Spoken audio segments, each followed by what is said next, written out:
The safest place to be right now is directly in the path of the AI bulldozer. You have been told to run for safety. You've heard the advice to learn a trade, work with your hands, or find a niche robots can't touch. But that advice is financial suicide. 25%. That is the wage premium people in high-risk AI jobs are getting right now. Not in 10 years, today. You've spent months worrying about being replaced. You see algorithms writing code and think your value is dropping to zero. You see software generating art and think the human element is dead. It feels smart to hide in the corners of the economy where technology can't reach you.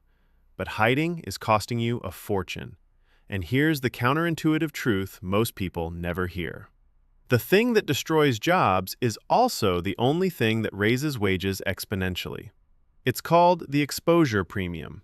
And understanding it is the difference between capping your income at a strictly hourly rate or unlocking infinite leverage. Conventional wisdom says risk is bad.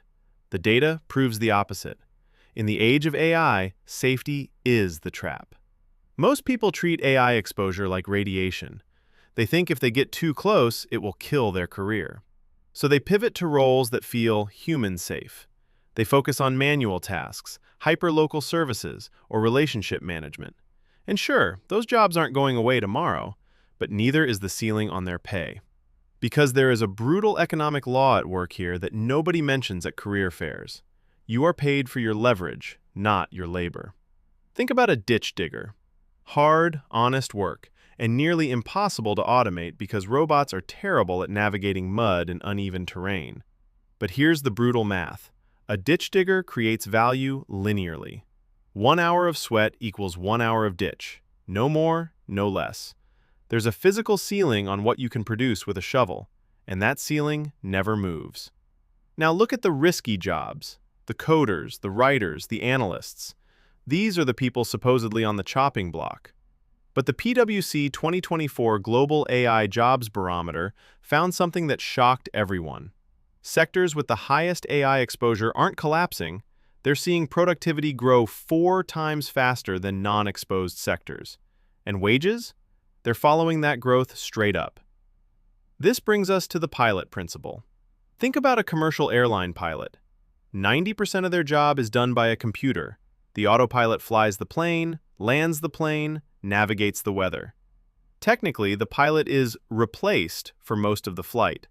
So why do pilots make hundreds of thousands of dollars a year? Why haven't their wages collapsed to zero? Because they aren't being paid to fly the plane with their hands. They are being paid to leverage a $100 million machine. They are paid for judgment, not manual control. The autopilot doesn't make the pilot worthless, it makes them incredibly valuable. A single human can now safely transport 300 people across an ocean. Without the machine, just a person in a chair. With the machine, a god of transportation. AI is your $100 million machine. If your job has high AI exposure, you're the pilot. If your job has zero AI exposure, you're the baggage handler. The baggage handler is safe. The autopilot can't touch suitcases, but they will never see the exponential wage growth of the pilot. This is the safe job trap. And by running from the technology that automates tasks, you're running from the only leverage that scales your income. And the data backs this up in ways that shatter the replacement narrative. The European Central Bank analyzed this across millions of workers. They found that in sectors most exposed to AI, employment share actually increased. Let that sink in. The technology that can do the work is creating more demand for the workers. How is that possible? Because when the cost of producing something drops, the demand for it usually explodes. When software gets cheaper to write, we don't fire all the developers. We build 10 times more software. The developers who survive aren't the ones writing boilerplate code by hand. They are the ones managing an army of AI agents to build entire ecosystems. They moved from labor to leverage. But you have to audit yourself right now.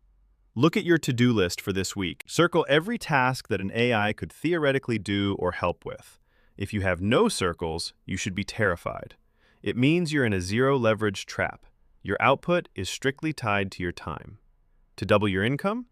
Work 16 hours instead of 8. That's a losing game you cannot win. You want a to-do list that is covered in circles, because every circled task is a lever you can pull to produce 10 times the output without working 10 times harder. This creates a new divide in the workforce. It's not blue-collar versus white-collar anymore. It is leveled versus unleveled. The unleveled worker competes on price. I'll do this logo cheaper. I'll write this article for less. This is a race to the bottom, and you will lose to a microchip. The leveled worker competes on outcome. I will solve this business problem using whatever tools are necessary. They don't sell their time, they sell the result. And because they use AI, they can deliver that result faster and better than anyone relying on manual effort. The market pays a premium for speed and reliability. That is why the 25% premium exists. It's not a reward for knowing how to prompt. It's a reward for output velocity. But here is where most people get the psychology completely wrong. You might be thinking that high leverage means doing less work. You picture yourself typing a prompt, putting your feet up, and collecting a check. That is a fantasy. The pilot principle comes with a catch. When you move from labor to leverage, your responsibility goes through the roof. The pilot works less physically than the baggage handler, but the stakes of their mistakes? Catastrophic.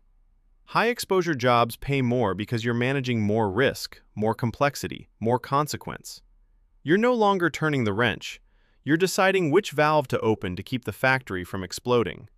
This scares people. Most people want the paycheck of the pilot with the responsibility of the baggage handler. That job? It doesn't exist.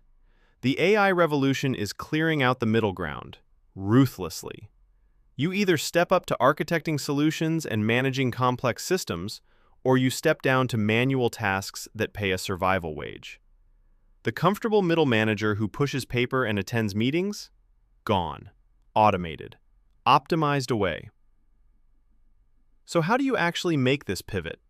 You stop negotiating for a raise based on your effort. Stop telling your boss how hard you worked or how many hours you put in. Nobody cares about your sweat anymore. Start negotiating on your volume. The 10x ask is the new standard for career growth. You go into your review and say, I used these tools to increase output by 1,000% without increasing headcount. That is language the market understands. You become the person who brings the jet engine to the bicycle race, and you don't do it by learning to code Python or memorizing LLM parameters. You do it by aggressively adopting tools that scare you. If a new AI agent comes out that claims to automate your favorite part of your job, you don't boycott it. You download it. You break it. You figure out how to make it do your grunt work so you can move up the stack. Safety isn't about hiding from the future. It's about controlling the tools that build it. We are entering a decade where the gap between the leveled and the unleveled will become a canyon. On one side, people working themselves to the bone, competing with deflationary software, proud of their safe manual tasks. On the other side, people who looked the monster in the face and decided to ride it. They are producing libraries of content, shipping stacks of code, and solving problems at a scale that looks like magic to the other side. The risk you're running from? It's the only ladder left. Don't let the fear of replacement trick you into poverty. Get exposed, get leverage, get paid. If you want to stay ahead of the leverage curve, hit subscribe so you don't miss the next breakdown. And I want to hear from you. Share your thoughts on the safe job trap in the comments below.